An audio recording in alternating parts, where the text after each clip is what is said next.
Hello class. The purpose of this video is to help you to gain a better understanding of the diamond model. So let's get started. So the diamond model was developed by a professor named Andrew van de Ven from the Department of Strategic Management and Entrepreneurship here at the Carlson School of Management. And he set up this model for dealing with complex opportunities and problems.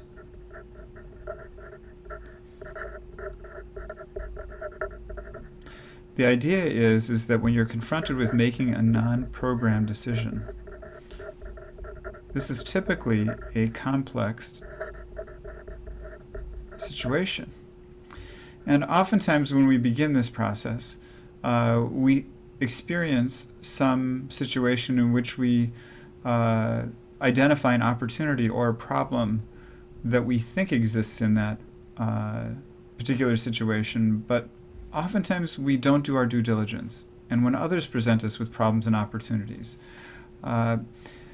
sometimes they don't do their due diligence either to make sure that the situation that they've evaluated actually presents the problem or the opportunity that they are communicating to us.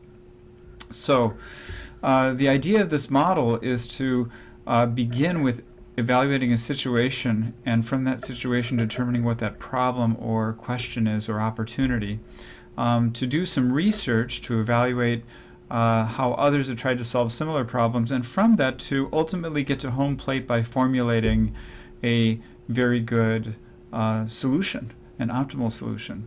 So the key thing is that when we're presented with a problem or an opportunity, an important first step is to really ask, what is the situation or the case reality upon which that opportunity was derived?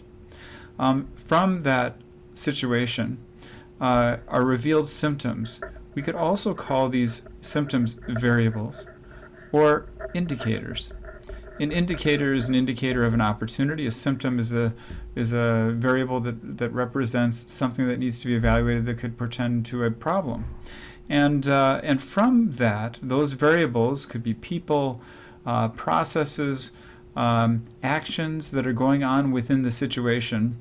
We need to ask questions. Well, Jack Welch,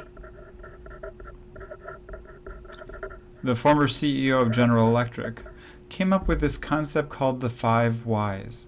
And the idea of the 5 whys is asking layers of questions in order to delve down to what the core root or conclusion is that we should be reaching in association with the situation that we're evaluating.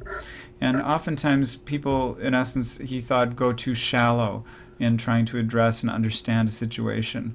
So the idea of 5 whys was that maybe you would need to ask up to 5 layers of questioning associated with any particular issue in a situation in order to delve down and really identify clearly what that conclusion is that should be reached. Once you've reached that conclusion, and that conclusion meaning the problem or the opportunity that needs to be addressed, the next step is to identify the causative factors. When we're looking at causative factors, we're trying to identify whether or not that causative factor is or what those causative factors are for a problem, or what those causative factors are for that opportunity. In the case of an opportunity, the causative factors are causative factors we would want to put in place that would enable that opportunity. In terms of the problem, the causative factors are already there that exist that enable the problem condition to exist, and so what we would want to do in the case of the problem is disable those causative factors through our solution. But interestingly enough, as individuals, when we're dealing with complex situations, we are confronted with the issue of bounded rationality. And what we meant by with bounded rationality is that, in essence, we don't necessarily incorporate all of the information of what's really happening in a situation in order to better understand what all of the dynamics are in that situation. But when we look at comparative models of what others have done, oftentimes those models expand our perspective with regard to what it is that we need to address. So we examine the conceptual model, and the conceptual model is not necessarily a model that dealt with the exact same situation as the problem or opportunity that we're addressing, but it could be a similar type of situation. And from that, we learn the logic of that model. And we also learn about what's called the qualifiers of that model. There could be a committee, people, resources like money, equipment, and so on and so forth that were critical in enabling the logic of that model to function. And from this research that we've done, where we acquire logic and qualifiers, and from our own cognitive capacities, we put together a solution. Now, it's very important that we take the logic of that solution and the qualifiers that we've incorporated into that solution to a critic. Somebody that can critically evaluate our solution as we've formulated it. Now, something important to think about is that from the conceptual model to the solution, it's not that we would replicate the conceptual model in the solution, but there might be certain core logic and variables from the conceptual model that will help us to improve upon the logic and conclusions of the variables that we will need to support our solution.